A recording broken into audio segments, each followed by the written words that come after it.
Well, I think we'll get started. Hello, everyone. Thank you so much for joining our webinar today. Back to School, How to Promote Resilience and Set Your Kids Up for Success. I hope the transition back to school has been smooth for all of you so far. My name is Michelle Horn, and I'm the Program Manager for the BC Children's Kelty Mental Health Resource Centre. Before we begin, I would like to acknowledge with respect and gratitude the Lekwungen people on whose traditional territory I am joining from today, including the Songhees and Esquimalt peoples. Before we begin, I just wanted to provide a very brief overview of the BC Children's Kelty Mental Health Resource Centre and what we offer. So we're a provincial mental health and substance use resource centre for parents and caregivers of children and youth up to age 24. We help families across the province by helping with understanding and navigating the mental health system, by offering listening and offering peer support by trained parent peer support workers through a collaboration with Family Smart, and also connecting families to resources and tools. We will have our contact information up at the end of the presentation, so no need to jot it down now. A few housekeeping notes as well. So as noted on the first slide, everyone who has joined is automatically muted and your cameras are turned off, so we can't see or hear you, so you don't need to worry about that. We will have a question and answer period after the presentation. So please submit any questions that you have for our speaker through the Q&A function. And there has been an option enabled where you can vote for questions that you want answered anonymously. So you can just check that off if you want to submit your question anonymously. If you have any technical questions or comments, you can submit those to the chat function. You'll see an icon at the bottom of your screen. At the end of the webinar, a survey will pop up that we invite you to complete, and you'll also receive a link to that survey in an email that we'll send you tomorrow. A PDF of the slides is currently available on our website, so we have the link on the slide here, and my colleagues will also put that in the chat for you to find. So this webinar is also being recorded, and you'll be able to find the recording probably in the next 2 or 3 days at the same link that's above, and again, we'll send that link out through the email that we send out. Also, just to note that the information in this webinar applies to the context in British Columbia. So if you're in another jurisdiction, please consult with your local health and school authorities for further information. And now to introduce our speaker. Dr. Angela Lowe is an expert in emotional intelligence and child development who is committed to promoting resilience and social and emotional competence in children, youth, and families. She has been developing educational resources and facilitating workshops on emotional intelligence for 15 years in China and Canada. Angela is currently working with Child Health BC to develop and evaluate a mental health program to promote social and emotional development in the early years across the province of British Columbia. She is also an instructor in the Faculty of Education at the University of British Columbia. So thank you so much, Dr. Lowe, for being with us today and sharing your wealth of knowledge and expertise, and I'll now pass it over to you. Thank you, Michelle. Hello, everyone.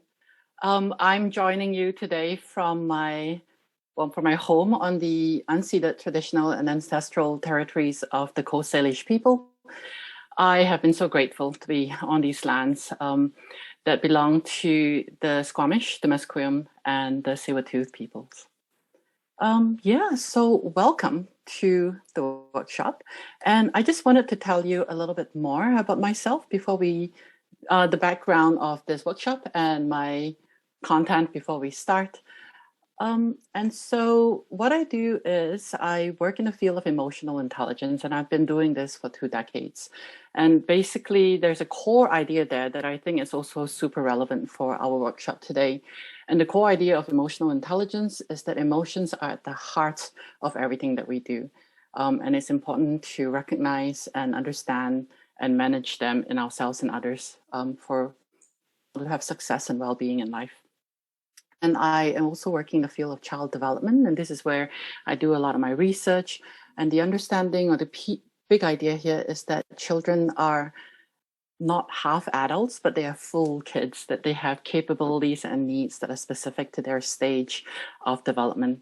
And so where I do most of my work today is around this idea of promoting resilience, not just in children, but in the family context.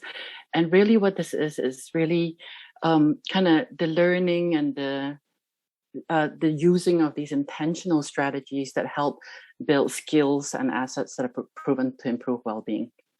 And yep, so that is the 3 areas that I work that inform today's workshop. And that's my research. What else? I'm a Malaysian person. I love food. And yeah, I am also a mom of 2 school-age kids, which you will probably hear a little bit more about today as I walk through some examples of some strategies that I use with them. I have an 8-year-old and a 12-year-old and a 12-year-old daughter. All right, that's enough about me. How are you doing? Let's talk about, well, I just want to focus on you for a moment. I imagine that the last week, the last few weeks, the last month have not been easy. As parents and educators, we're just shouldering so much right now, right? Yeah, for me, this is a very eventful time of every year. And especially this year, I have been downright emotional when I just see children walking off to school. They don't even have to be my own kids. Like just seeing kids walk into a school with their backpacks have made me feel so many feels. You know, that we're here, we're in September, we've made it, and they're back to school, but also kind of acknowledging that against this backdrop of shifting goalposts of uncertainty, that this is a very emotional, this can be a very emotional and stressful time. So we may be in week 2 of school in British Columbia, but if you're still stressed and feeling unsettled, that is totally normal, because we know that adapting to, you know, a new school routine to September is not something that happens just in a day. And sometimes for many kids, for many families, that can take weeks. I have one of my children is a slow adapter. I think she's pretty funny because then she teaches me that back to school transitions are not linear. On the first day of school, I'd be, you know, are you nervous? She goes, no. Are you ready? She's like, yeah. Are you excited? Yeah. And so I think, great, this kid just nailed the transition. But a week later, she's, you know, lying face down on the floor at pickup. Her face is in the tarmac. She doesn't want to go to school. And again, this is also normal. Kids go back and forth. Families go back and forth. And so that's just in a regular school year. And then throw in COVID, right? Like there's uncertainty, there's new guidelines. It's a pandemic that's still evolving. And so we are carrying a lot as parents. We're called to handle so much, and then also to carry our families and our loved ones and our children and moving forward together. Yeah. But hey, look at you. Look at you here now in September, attending a workshop on resilience. You made it. We made it, right? Like, and you've made it with love. You made it with strength and hope. And so this is how I'd like us to start our workshop today. I'd like us to start here with taking a moment to acknowledge our own resilience and everything that you've done and, you know, had to, the resilience that you've had to exercise in getting to this point. And starting too with some compassion for ourselves and others, and focusing on what we can control and take meaningful action on to support ourselves and the people that we love. So this workshop, what I want to do here is to offer a big idea to you that I found to be really helpful in anchoring my parenting in this time of stress and change. So what I have prepared for you is we'll talk a little bit about resilience and why it matters for this transition for heading back to school. And then we'll talk about some protective factors that make up resilience. And then finally, I'll offer some strategies to promote resilience in kids. And along the way, I'm going to be offering some examples of what I do with my kids. But then I want to also acknowledge here that you know, all children are different, all families are different, and we may have different feelings that come up. All the same, I hope that the examples that I offer might be useful to you. Yeah, so sit back, relax, enjoy the webinar. And again, just to let you know, there's no need to take notes unless you really want to. Not only is this recorded and will be available to you and the slides available to you, but also there'll be an article with all the points that I make today that you will be receiving a link to as well. All right, ready to start? Okay. So I'd like to start with taking a moment for us to settle our thoughts and be fully present. Do you sometimes feel like you're just caught up in doing all the time? Like I find that, especially in the last year, things have been moving along at such a pace that often days would just go by, and I realize I haven't had a moment of stillness. And so, and this is especially so, I think, for people who are great at multitasking, which all parents. Yeah. So let's start with just taking a moment to pause and maybe bring our minds and our hearts as well to the present with our bodies, and just be maybe more ready to learn and reflect and hear. And what I'd like to invite you to do is just to take 3 mindful breaths together. And if you're at home and you're sitting or standing, take a moment to put down anything that you have in front of you and just see if you can feel the ground beneath your feet. And if you're out and about, maybe you're in a car taking a walk, then keep doing that, but also see if you can kind of call your awareness to your body and feel the ground beneath your feet. Stand and feel yourself standing, or sit and feel yourself sitting. And then I'd like to invite you to really focus on your next breath in and noticing what changes when you breathe out. Just taking 2 more breaths mindfully. Breathing in, feel yourself breathing in. See if you can let go of something as you exhale. Just 1 more big breath in here together. And maybe you can even sigh it out or let something go. Good. Maybe rolling your shoulders back if there's any tension there, or your neck. And then slowly coming back to the present, alert and engaged. And maybe taking a moment to notice how that feels. Okay. For me, moments like this, kind of intentional moments of slowing down, taking a pause, has been a source of salvation for me in these very busy and stressful months that we've had behind us. All right. Now let's talk about resilience. So we all may know stories of resilience. You may know someone who managed to be successful despite living in adverse circumstances that have put barriers in their way. Maybe, there are people who are fleeing from a war, or living in poverty, or being of a certain gender or race in a society that treats people differently. These are just some examples. Or maybe you know stories of people who find their way back to living full, happy lives despite difficult things that have happened, such as losing loved ones, or being sick, or, coping with a global pandemic. So this is a picture here, by the way. I want to point out of a Zamaya plant, a palm in Western Australia. And this is always the first plant to regenerate after a fire. And, looking at the green against the blackened trunks is, in a way, a picture of resilience in a landscape like that. So it's about bouncing back. It's about being able to achieve positive outcomes, mentally, emotionally, and socially, despite adversity. And really, resilience hinges on the capacity to recover and bounce back from difficulties. Now, we're often inspired by these stories because we know that more often than not, adversity leads to more negative outcomes, right? That's why resilience is remarkable. When we are resilient, we're able to rise and recover from tough life events, when it's more common to be stuck in a rut. And luckily, resilience is also ordinary magic, as is a term that is used by a researcher in resilience called Anne Maston. And it's great to know that resilience is not made up of superpowers that only a few people have, but rather most of us already have resources and skills that make up resilience. We know this. How do we know this? Because life is a continuous series of difficult moments, right?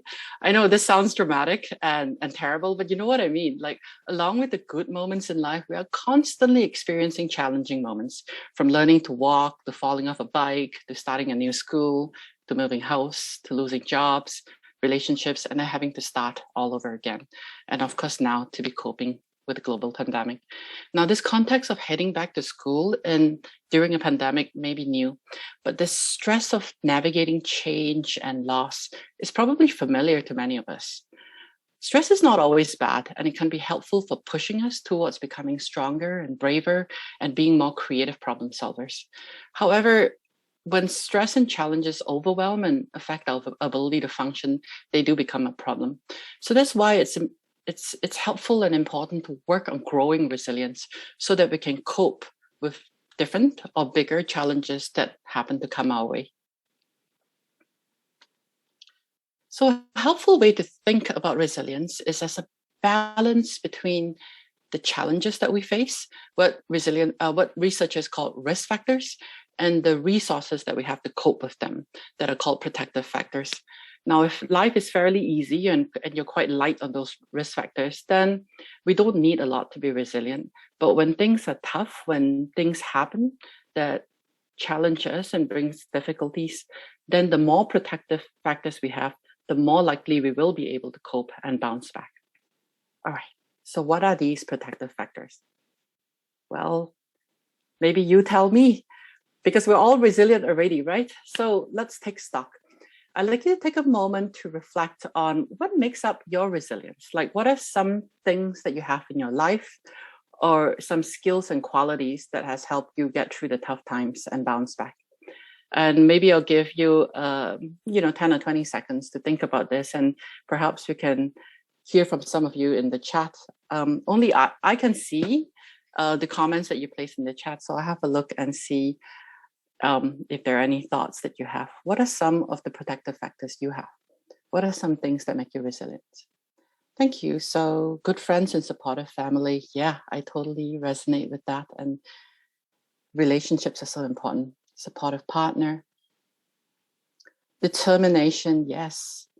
Family support, friends, therapy, exercise and movement, a stable family unit, positive attitude, sense of humor, love it.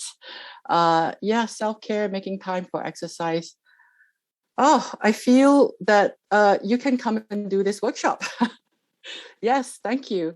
You can keep putting those in, but I'll be keeping an eye on it. But yes, all these are protective factors. And I'm so glad that we are aware of what we have that helps us be resilient. So for decades, resilience researchers have asked these exact same questions, right? Like they've studied.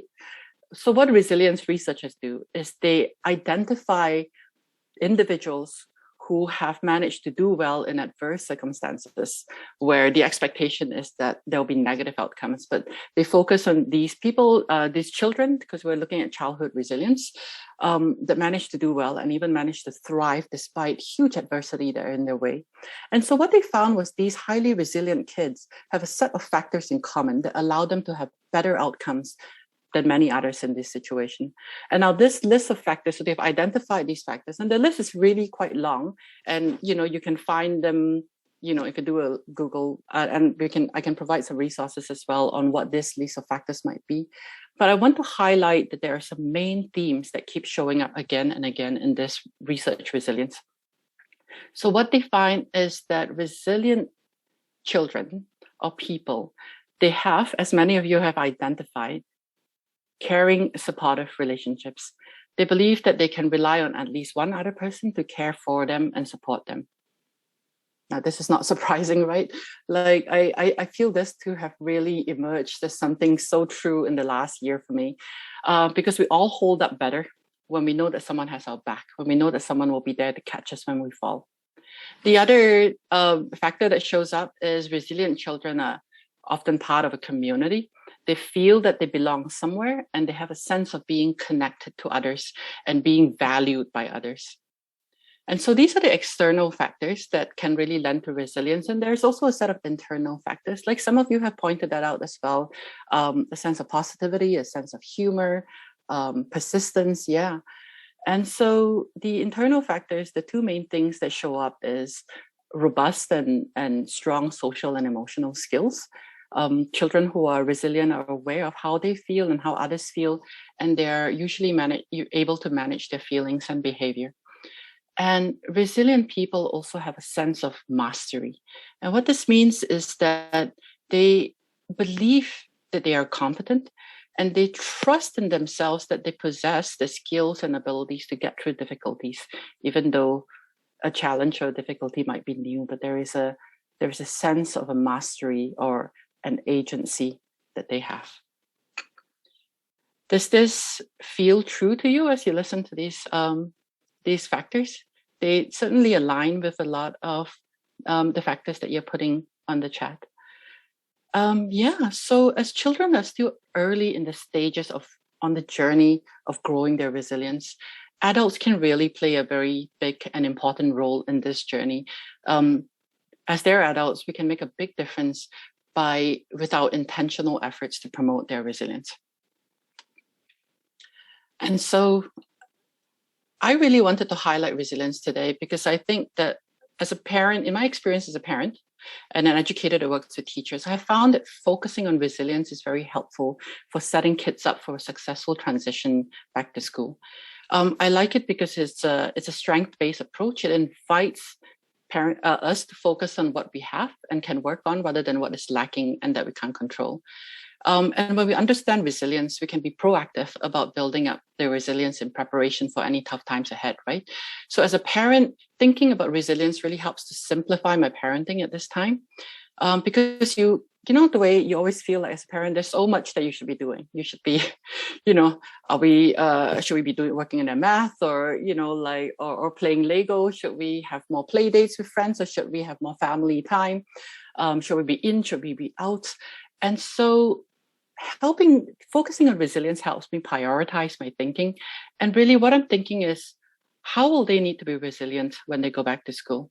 And then I know that resilience at school will look like that they need to be able to tolerate discomfort of being separated from the parents or having the unfamiliarity of a new teacher, or maybe they need to be able to manage and tolerate worrying about not being able to cope or wanting to go home.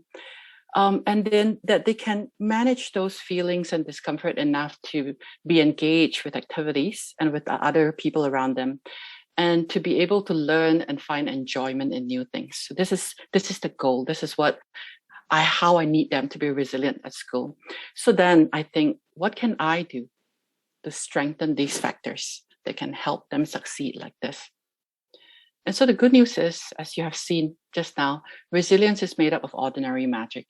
There are no special skills to teach. It's nothing very radical. And really, to promote their resilience, many of us are probably already doing a lot that helps them. But I'd like to highlight 3 areas today and then also offer some strategies for these 3 areas. So the first one is to strengthen relationships with love and connection, to make space for emotions, and then to promote a sense of mastery and resilience. Okay, so let's start with strengthening relationships with love and connection.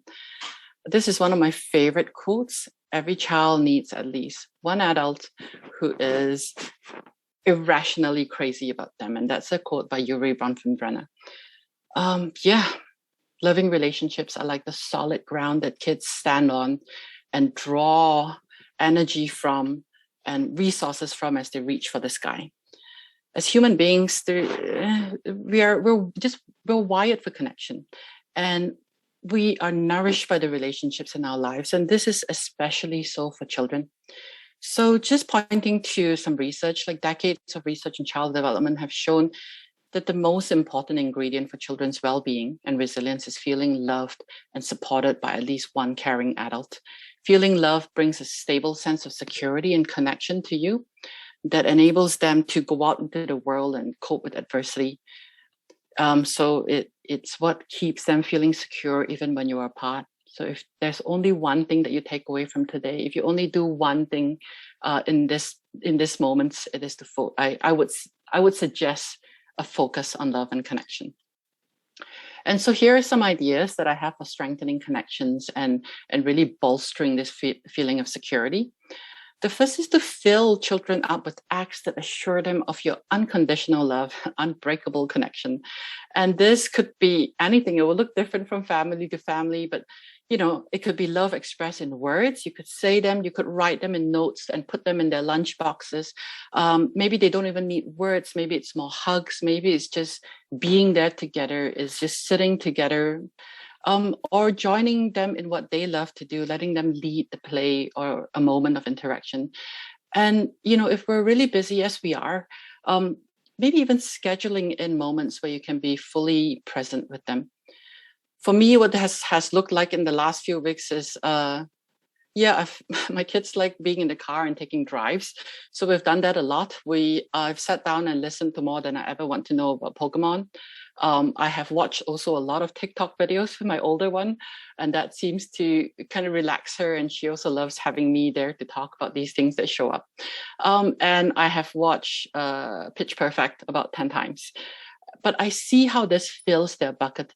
And really, I think I love plants, and I have a fiddle leaf that I soak in water every weekend and then let it dry, and then it will and it doesn't need anything from me for the week.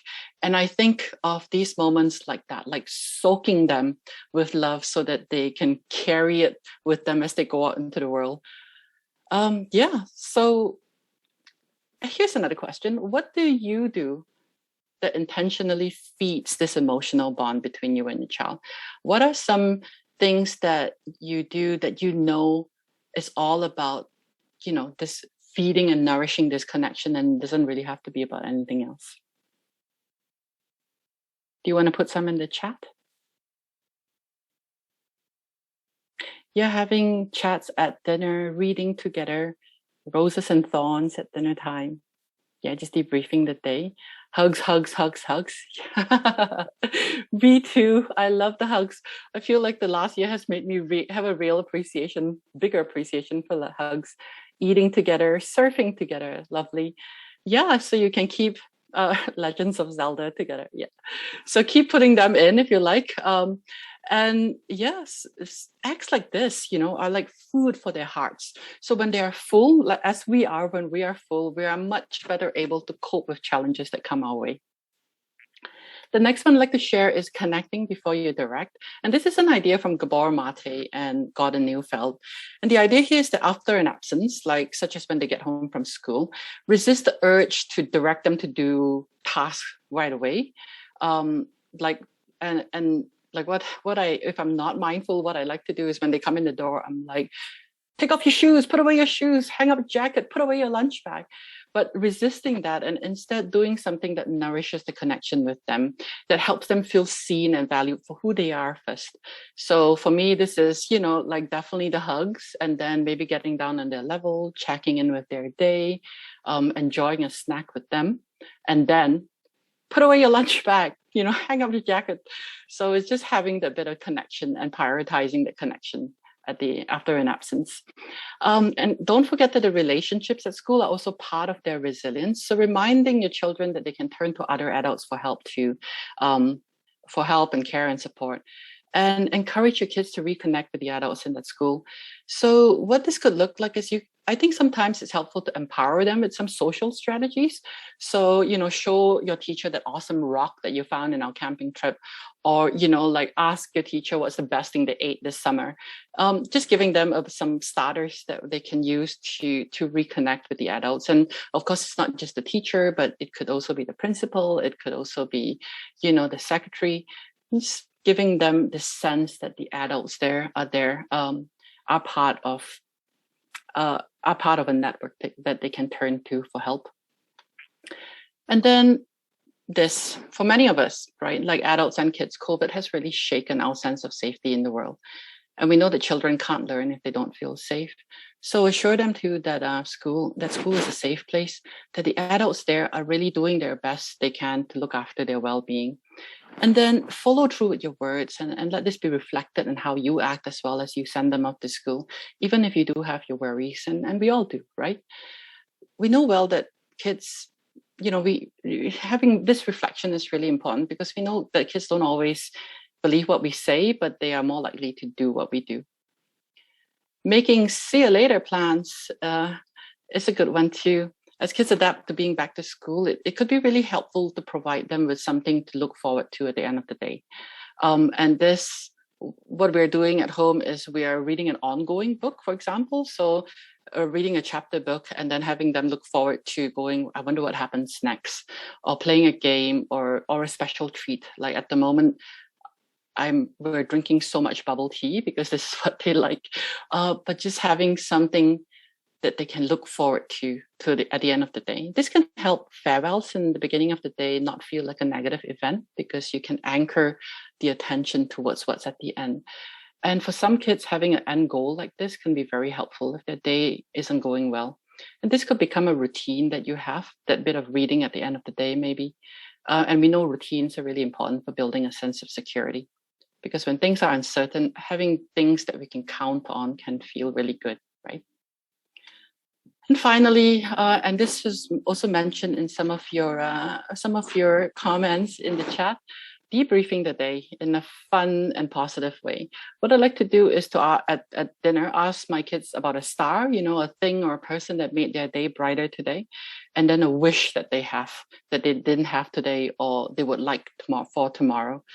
And I think it's been really important way to help them end the day and look forward to the next with a bit of optimism and a bit of hope, which are also really important for resilience. All right, the second area is around feelings. Man, transitions come with so many emotions, right, for kids and parents. I know with my own kids, they were excited to see their friends again, but they're also sad that the summer is over. And then they're worried about some changes that are happening at school. And parents may be happy to see the kids out of the house again. I know I am. But also feeling anxious about COVID and mask. And so we can feel all sorts of feelings, and they might change from day to day too. At this moment, or really at any moment, there isn't really a wrong way to feel. So what are some, just taking a moment to think about what are some feelings that your kids may be having right now? What are some feelings that maybe they're telling you, or maybe you're noticing in them? Depending on where they are in their emotional development, kids may or may not know what they're feeling or how to feel better. Sometimes, if not processed, feelings can become overwhelming and can get in the way of being able to regulate their emotions or actions, and then get in the way of them being able to have an enjoyable time with others. So as the adults in their life, it's really helpful to create a safe and supportive space to help them work through their emotions. So for example, instead of saying, you have nothing to worry about, it's going to be okay, we got this, maybe let them get it out and help them make sense of how they're feeling. And here are a few things I can suggest that we try. The first is to notice. So notice any big feelings that they may be having. And what this could look like is taking a moment to observe what they look like, what's on their face, their tone of voice, the postures, their behavior, if there are any changes there, and then reflect to them these emotions that are showing up in their bodies. I see that, I see from your face that you look a little worried, or, man, I feel like you sound a little sad today. I noticed that you're not as chatty as you usually are. Just noticing and reflecting those back. And then ask open questions. And when we do it, keep an open mind. So maybe it's saying, oh, I heard you say that you don't want to go out at recess. Can you tell me more about that? Open questions create space for them to reflect and speak their thoughts aloud. So maybe they haven't really processed that they feel a certain way and there's something they're worried about, but those connections haven't been drawn yet. So when you create a space for them to reflect and speak their thoughts aloud, this can help them with emotional processing and then help you with understanding their inner world. And then as you do that, practice active listening. Active listening, is to listen fully and to maybe even repeat back what you hear. And this could help them feel heard and valued. And it really helps to nourish the connection with you. I feel like I know this as an adult too. When someone is like fully listening to me, I feel valued and I feel heard and I can feel that connection. But I'm also so able to notice when someone is pretending to be listening to me, but really is thinking about something else. And kids are definitely well in tune with that. But I also want to acknowledge that active listening is not always possible. As a busy parent, to be honest, I mostly practice half listening, except when I'm asking open questions and being really curious about what's going on. And then as you listen, offer ways or labels to describe how they're feeling. It sounds like you feel nervous when you're around your friends. Does that sound right? Or I wonder if you're feeling a little scared. This could be especially helpful for younger kids who may have a more limited emotion vocabulary. Some studies have shown that when we hear a word that fits with how we feel inside, the emotional center of our brain starts to calm down.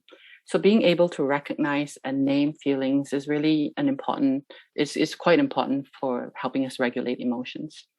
And then finally, validate their emotions. Emotions are automatic. In other words, we can't help what we feel. It just happens. Even if we know it's not logical or helpful, we feel it. With many experiences being so new and big, children can often have big feelings in situations that they feel like don't seem to affect anyone else as much. So to have an adult validate their feelings as right or normal helps them trust themselves and feel understood. And then this can also help to calm the feelings down.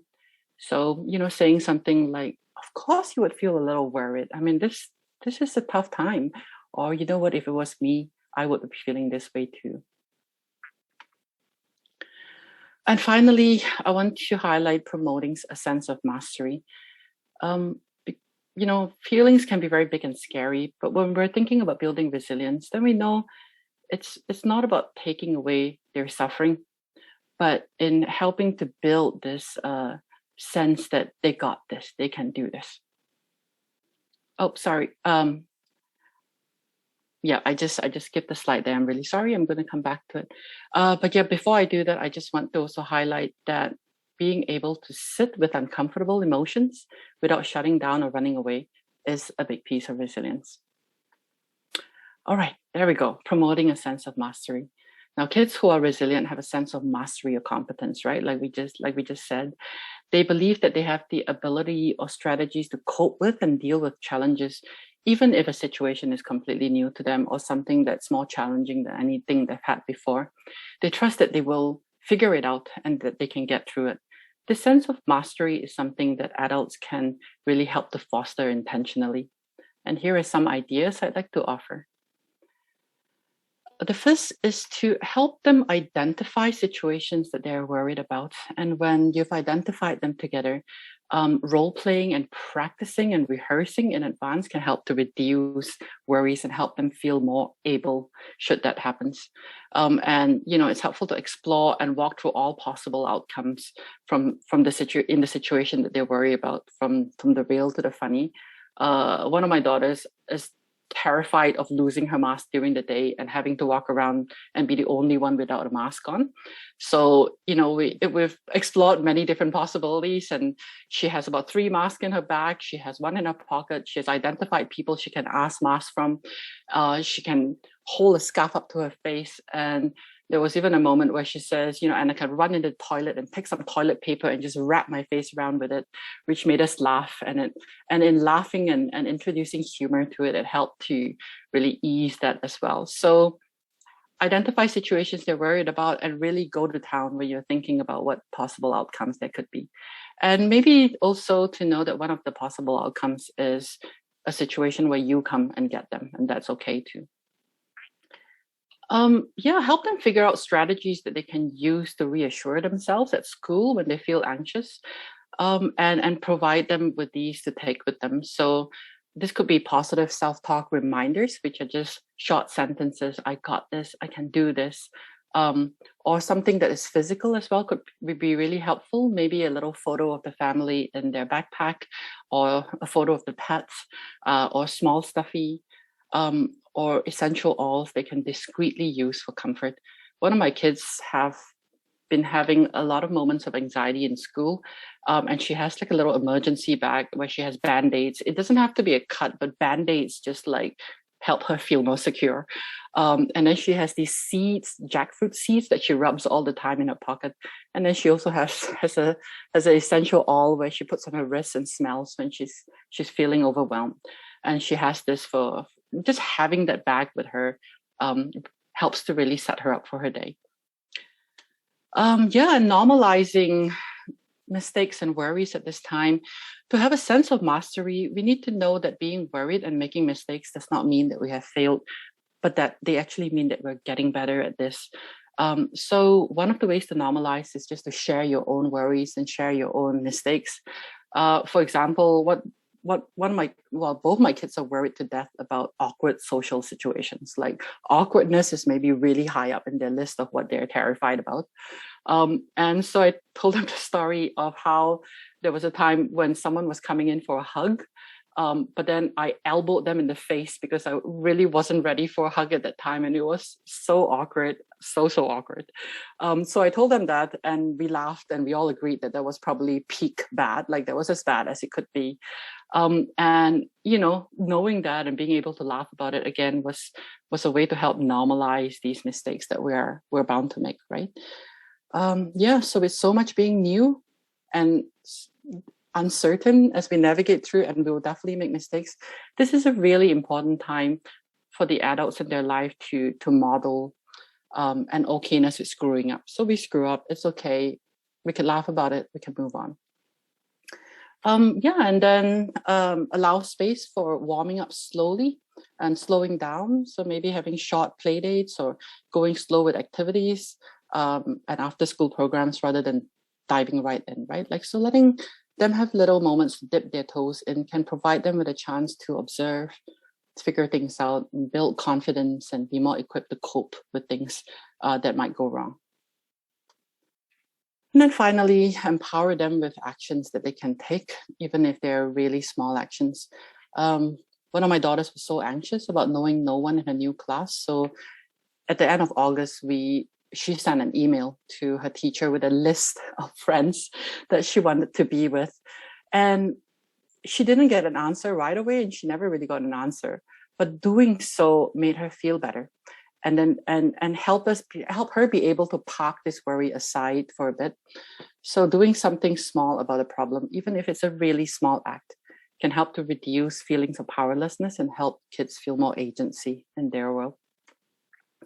Okay, that's it. Well, not yet. There's one more I want to talk about, and it's this.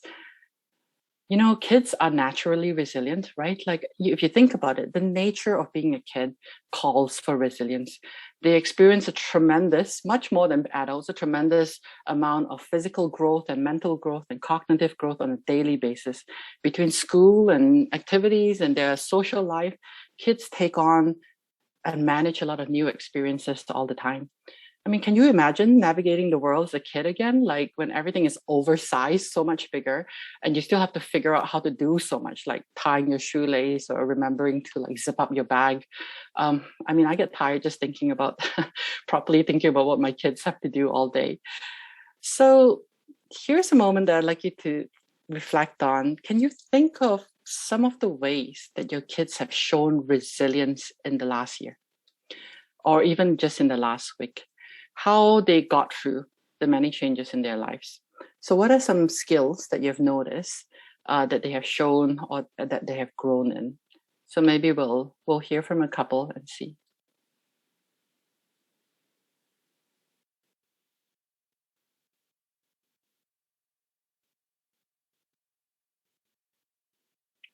I think everyone is reflecting deeply on this question. Yes, a sense of humor. Yeah. Being able to manage their time a bit better. Yeah. So here's a piece of homework I have for you. This is your homework for today. I'd like you to sit down and think and write down ways that they have shown resilience in this last week or in this last year. And then when you've identified that, tell them. It's important to help kids see and celebrate their resilience. Like, to say, look at how much has changed in the last year. We had to work at home, but you learned to make your own lunch and do work on your own. Or, remember how you hated wearing a mask, but now you keep your mask on all day and you don't lose it. Like, how do you do it? Or you can ask them to identify it. How did you get stronger in the last year? Tell me some ways that you feel stronger in the last year. Now, this can help to nurture a positive self-view that is so essential for resilience, because this positive self-view can really help them trust themselves to solve problems. And then in the moment, in the face of something they're struggling with, you can remind them of their resilience and help them remember how they have overcome similar situations before. As an example, I'll share a conversation that I had with my daughter last week. So my older daughter just started high school, and she was so stressed out that for days she couldn't really eat, she couldn't really sleep. And so when we were in the car driving to school that first day, She was just like a little ball of nerves in a corner. And I said, hey, let's just stop the car. Let's just take a few breaths. I can see that you're really stressed out. And, so let's take a moment, take a few breaths together. And we did. And then I said, tell me more. What's going on? And so she says, I'm really stressed out. And I said, well, what are you stressed out about? And she goes, I don't know. And that's the most annoying thing. I'm so annoyed that I'm so stressed. And yeah, so she got it out and she went on the rant a little bit. And I said, love, of course you are stressed. You're starting high school. Everybody is stressed. It's a new thing for you. And, you've never been there before. So yeah, so just it's okay. Don't get annoyed at yourself if you can. Just like accept that you are stressed. And you know what? This going to high school might be new, but this stress, you've been here before. Remember, all those times when you started summer camp or when you had your piano exam, you thought you would die. You thought you would puke. You thought the day would never come. And when it did, you thought you would never get past it. And then you did. It was awful. I remember, and you remember, but you did get past it. And then the next day you felt a little bit better. And the next week you felt a little bit better again. And then after a while you were like, what was that all about? Right? So going to high school is new, but this stress, this is familiar to you. Doesn't it feel familiar? Yeah. So you've got this. And what we can do right now is say, hey, hello, stress. Here you are again. I don't like you, but I know you and I have survived you. How does that feel? Does that make sense? And so this did make her health better. And once she calmed down, we talk about, what she did to manage the stress before, and what helps, like being with her friends, planning with her friends after school, anchoring herself with smells and, seeds in her pocket, chewing gum. And then, that we will come home and I will cook her favorite meal. You got this. We got this, right? So helping them remember how they have successfully handled challenges in the past can really help the present problems just feel and seem a bit more manageable. And then it also helps them understand that tough moments like this one right now builds their ability to handle future challenges. All right. All that is well and good, but I want to finish this now. Yeah. So just want to quickly say that one of the most important factors here for promoting their resilience is your well-being. Like I often feel like I'm that flat rock in the bottom. If I'm not in balance, it's really hard to hold everything in balance. So just a quick reminder that your well-being matters and self-care is a necessary part of promoting their resilience as well. This is a sign that I have on my bathroom door and on my bedroom door and in my office. And just a reminder that self-care is not selfish, right? It protects your ability to care for others. Yeah, and I'm noticing the time and I'm just going to talk through a few of this, like, or just let you read it. Just remember to take time to enjoy, do something you enjoy, look after your soft animal body with its physical needs, good food, rest, sleep, water, movement. And the same things about emotions apply to you as well, giving yourself space to feel, trying to ignore it probably causes more stress than just accepting it and let it be. Accept that it's here, talk it out with your friends, and remember that this too will pass. It will pass. And, exercise self-compassion. Don't be too critical of yourself when things are not going well. This is hard and you are doing the best you can. And then just focusing on what you do, what's within your control, and that will give you more peace as well. Right, so I just want to end with this quote today. I'm not afraid of storms, for I'm learning how to sail my ship. So, I'll just share with you that yesterday when I brought my older kid off to school, I asked her if she was ready for this second week. And she said, last week was already so awkward. How much more awkward can this week be? And this made me so happy because that's how I know she'll be okay. Like it'll be tough, but she'll be okay. She's dealt with the stress. She found her way through. She's handled the discomfort. She's got ways to cope. And there will be more tough moments ahead, but I think she'll be okay. And that's the thing. There'll always be storms, right? So I just want to leave you with this thought that we may not be able to take away the stress or challenges that our kids experience, but we can help them create new experiences of feeling strong and hopeful and connected again. The back to school transition, it's tough, but it is an opportunity for them to uncover or grow their resilience, so that they can meet with the many moments of change and challenges that will happen in the course of a life, right? And meet them with a sense of, I can do this, I got this, people have my back, I know I have the ability to get through this and be successful. All right, and here are some resources that I will just put on this slide, and some of them you may already know, but you will also have them on the slides that are being sent out to you. Okay, I'm barely making it to the end here with good. Sorry that there is a bit of time left for Q&A. So maybe putting some questions or thoughts you have. I'm going to hand it over to Michelle now. Thank you. Thank you so much, Dr. Lowe. That was amazing. I have 2 kids that are starting at a new school this year, so it was a big transition for both of them. So I know that I personally learned a lot from this presentation, and I'm sure everyone else did as well. So thank you so much. And we actually have some amazing questions that have come through the Q&A. So we have about 8 minutes, so we'll just jump right in. Mm-hmm. Okay, so the first question is from a parent who is wondering what to do. You had mentioned earlier in your presentation about debriefing after the day. So their question is, what if my child doesn't want to always debrief the day? What are some strategies to get my child to open up? I had a slide about that contradicts almost everything that I said that I took out that maybe I should put back in. And the slide says, do nothing, but also do nothing. And I think maybe, I think in the time of stress, I would say sort of taking that lead of the child. So maybe not all kids are ready to talk about things, and they've spent a day where they've had to talk and socialize in the class.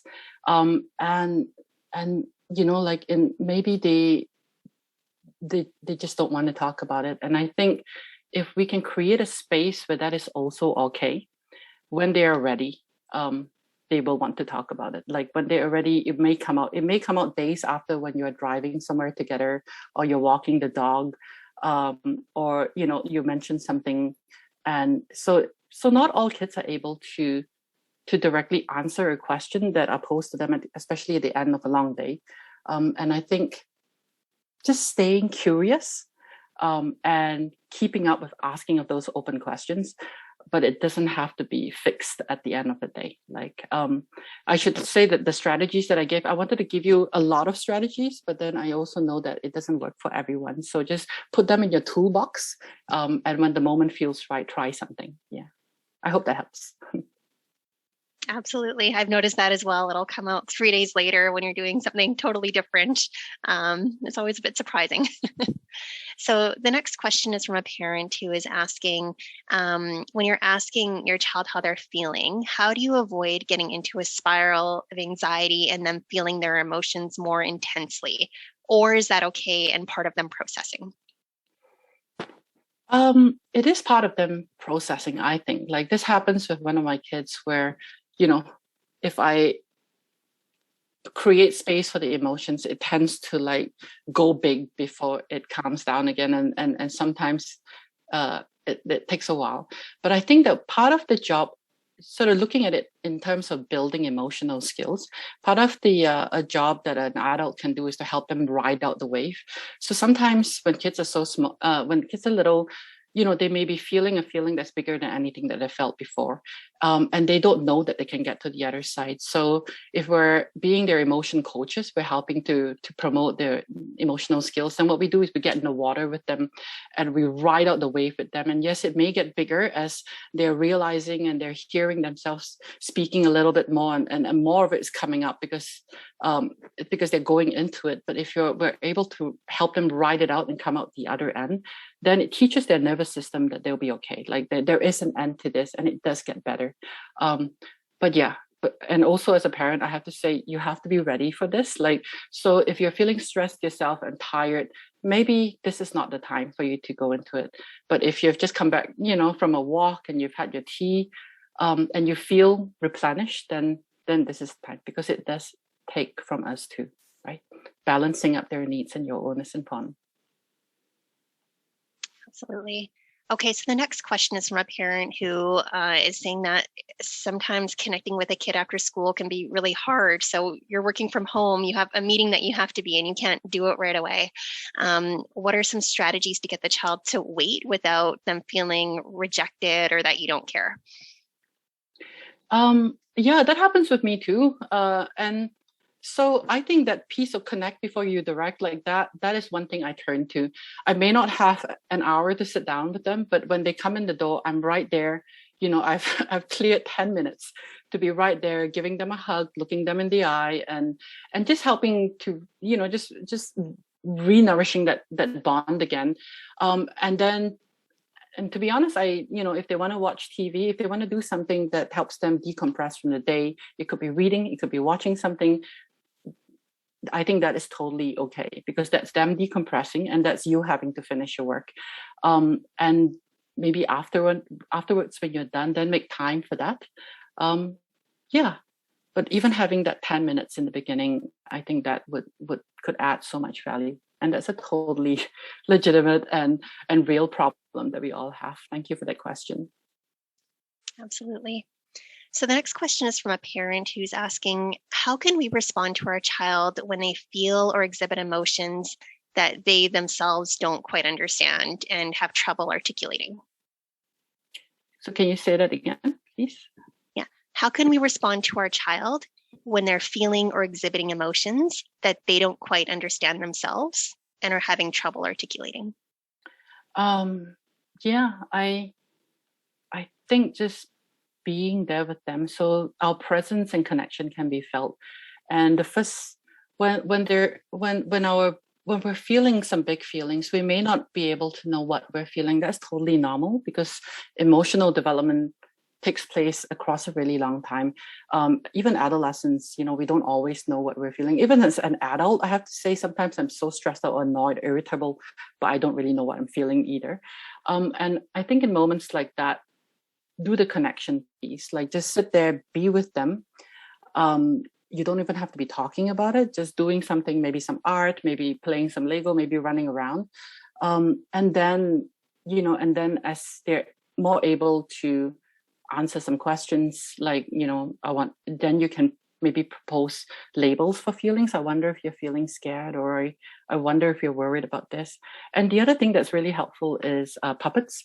So sometimes children process or work things out that they don't understand using toys, and maybe it's a scenario that they're building between dolls or trucks, or and so listening in to what to the play, or even joining them in their play, sometimes we can find out things from there. And you can go, I wonder if Teddy is feeling a little sad because this is happening, and just being curious about it. Yeah. Great. And I think that's all the time that we have for questions. We just have 1 minute left, and I just want to make sure that we put our contact information up again so people know how to contact us. So Dr. Lowe, if you wouldn't mind just going to the very last slide, that would be wonderful. So this is the information for the Kelty Mental Health Resource Center. Our email, keltycenter@cw.bc.ca, and we have a toll-free phone number. So from anywhere in BC, you can contact us, 1-800-665-1822. So if we didn't get to your question, or you think of another question in the coming days, or wanted to connect with one of our peer support workers, don't hesitate to reach out to us. And one of my colleagues also put Dr. Lowe's blog post in the chat. So as Dr. Lowe was saying earlier, that kind of summarizes all of the main points in this webinar. So we encourage you to check out that blog post as well too. And I think that kind of brings us to the end of our webinar. Again, once the webinar ends, a link to our survey will pop up. So we really encourage you to fill out that survey. It does help us plan for future webinars and know what other topics you are interested in and we should be covering. So thank you again, Dr. Lowe, for this wonderful presentation. I've seen a lot of positive feedback in the chat so far about how helpful you've been and how all your personal anecdotes have been so helpful in helping the concepts land. And thank you to everyone for joining us this afternoon. I hope you all have a great rest of your day, and the rest of the transition back to school is as smooth as it can be for you all. Thank you, everyone. Thank you, everyone.